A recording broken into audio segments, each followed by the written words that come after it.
Praise the Lord. இயேசு கிறிஸ்துவின் நாமத்தினாலே யாவருக்கும் ஸ்தோத்திரங்கள். இந்த வருடம் முழுவதும் வாழ்க்கையே போராட்டமாக இருக்கிறதா? கணவரோடு போராடி போராடி, பிள்ளைகளோடு போராடி போராடி, மாமியாரோடு போராடி போராடி உங்களுக்கு வாழ்க்கையே வெறுத்து போய் இருக்கிறதா? இன்னும் எவ்வளவு காலம் தான் எனக்கு இந்த போராட்டம்? இன்னும் எத்தனை பேரோடு தான் நான் போராட போகிறேன்? இன்னும் எவ்வளவு நாள் இதை நான் சகித்து கொண்டு இருக்க போகிறேன்னு சொல்லி மிகவும் மனம் நொந்து போனவர்களாய் காணப்படுகிறீர்களா? தேவன் உங்களை நோக்கி சொல்லுகிறார், நீங்க பயப்படாது இருங்கள். உங்களோடு போராடின மனுஷருங்களா என்ன பண்ணுவாங்களாம்? காணாமலே போவாங்களாம். முக்கியமா குடும்பத்தாருன்னா, குடும்பத்துல கணவரோடு ஒரு மனைவியோடு, பிள்ளைகளோடு, மாமியாரோடு, மருமகளோடு போராட்டம்னா அதையும் சரி செய்து கொடுப்பார். அல்லது அக்கத்துல ஏதாவது பிரச்சனை, போராட்டம், வேலை ஸ்தலங்கள்ல போராட்டம், பிஸ்னஸ் செய்யற இடத்துல போராட்டம், இப்படின்னா அதாவது உங்களுக்கு போட்டியா வராங்க. நீங்கள் எப்படி பிஸ்னஸ் செய்ய போனாலும் ஏதோ ஒரு விதத்தில் உங்களுக்கு ஒரு இடரலாக அவங்க வந்து நிற்கிறாங்க. அவங்க கூட ஏதோ ஒரு விதத்தில் போராடி போராடி நீங்கள் சோர்ந்து போயிருக்கிறீங்கன்னா கர்த்தர் சொல்கிறாரு. நான் உங்களுக்காக ஒரு வசனத்தை வாசிக்க விரும்புகிறேன். ஏசாயா 41ஆம் அதிகாரத்தில் 12வது வசனம் வாசிக்கிறேன். உன்னோடு போராடினவர்களை தேடியும் காணாதிருப்பாய், உன்னோட யுத்தம் பண்ணின மனுஷர் ஒன்றும் இல்லாமல் இல்பொருள் ஆவார்கள். இந்த வசனம் என்ன சொல்லுகிறதுனா, உன் கூட யாரெல்லாம் போராடினாங்க, ஒன்றும் குடும்பத்தார் உன்னோடு போராடி இருப்பாங்கன்னா, நாத்தனாரோ மாமியாரோ இல்லை மூத்தாரோ இல்லை வேற ஏதோ சொந்த பந்தங்களோ உங்க கூட போராடினாங்கன்னா, குடும்பத்துக்குள்ளன்னா கர்த்தர் அவங்களையும் என்ன பண்ணுவாரு? ஒருவேளை தூர போகக்கூடிய காரியமா இருந்தா அவங்களையும் தூர விலக்கி வைப்பார். உங்க கூடயே ஒன்னா இருக்கிறாங்கன்னா கூட தனியா கொண்டு போய் அவர்களை வைப்பார். அப்படியும் இல்லையா, ஒருவேளை மாமியார், கணவர், பிள்ளைகள்னா அவங்களுடைய இருதயத்துல பேசி அப்படிப்பட்டதான சிந்தையை எடுத்து போடுவார்.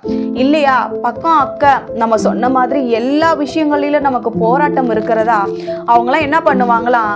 உன் கண்ணு முன்னாடியே இருக்க மாட்டாங்க. இந்த வசனம் அப்படித்தானங்க சொல்லுது.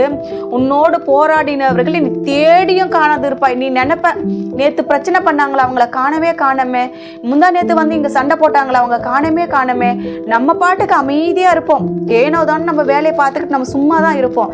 ஆனா பிரச்சனைகள் சில நேரத்தில் நம்மளை தேடி வரும். நம்ம எந்த தப்புமே பண்ணியிருக்க மாட்டோம், ஆனால் வேணும்ட்டே நம்மளை தேடி வரும் பிரச்சனைகள். அது நமக்கு காரணமே இல்லாமல் நம்ம கூட போராடி கொண்டு இருப்பாங்க சில மனுஷருங்க. அந்த மாதிரி சூழ்நிலைக்குள்ள நீங்கள் கடந்து போய் கொண்டிருக்கிறீங்களா? ஒரே பிரச்சனையாக இருக்குதா, போராட்டமாக இருக்குதா? அவர் சொல்கிறாரு, ஒன்று நீ போய் அவங்க எங்கே அவங்கள காணோன்னு தேடினாலும் கிடைக்க மாட்டாங்க. ரெண்டாவது இல்பொருள் ஆவாங்க. ஒருவேளை அவங்க வந்து கர்த்தருக்கும் விரோதமா, உனக்கும் விரோதமா நீ சபைக்கு போறத குறித்தோ, வேதம் வாசிக்கிறத குறித்தோ, ஜெபிக்கிறத குறித்தோ, இல்ல உன்னுடைய பரிசுத்தத்தை குறித்தோ உன் மேல ஒரு தவறுதலா சொல்லப்படுறாங்க, அவங்களோட நீ போராடுற, சாத்தானோடு போராடுறன்னா கர்த்தர் சொல்றாரு, அவனை இல்லாமலே போக பண்ண என்னால முடியும். உன் சத்துருக்கள் உன் கண்ணு முன்னாடியே இல்லாம இந்த இடத்தை ஊற விட்டு போக பண்ண என்னால முடியும்னு சொல்றாரு. அதுக்கு உங்களுக்கு தேவை கர்த்தர் மேல நம்பிக்கை. அவர் என்ன சொல்றாரு? பகலிலே வெயிலாகிலும் இரவிலே நிலவாகிலும் உன்னை சேதப்படுத்துவது இல்லைன்னு வேதம் சொல்லுகிறது. அப்படி இருக்கிற பட்சத்துல வெயிலும் உன்னை சேதப்படுத்தாதான், சூரியன் வெயிலும் உன்னை சேதப்படுத்தாது, இரவுல சந்திரனும் உன்னை சேதப்படுத்தாது. அப்படின்னா உன்னை பாதுகாக்கிறேன். உன்னோட போராடுகிற சத்துருக்களுக்கு நான் உன்னை ஒப்பு கொடுத்துருவேனா? அதுக்காக தான் கர்த்தர் சொல்றாரு, நீ பயப்படாதே மகனே, பயப்படாதே மகளே. உன்னோடு போராடினவர்களை நீ இனிமே தேடினாலும் பார்க்க ஆசைப்பட்டாலும் உன் முன்னாடி இருக்க மாட்டாங்க. அவங்கள தூர விலக்கி வைத்து விட்டார். அவங்க நினைச்சாலும் இனிமே உங்க கண்ணு முன்னாடி வர மாட்டாங்க.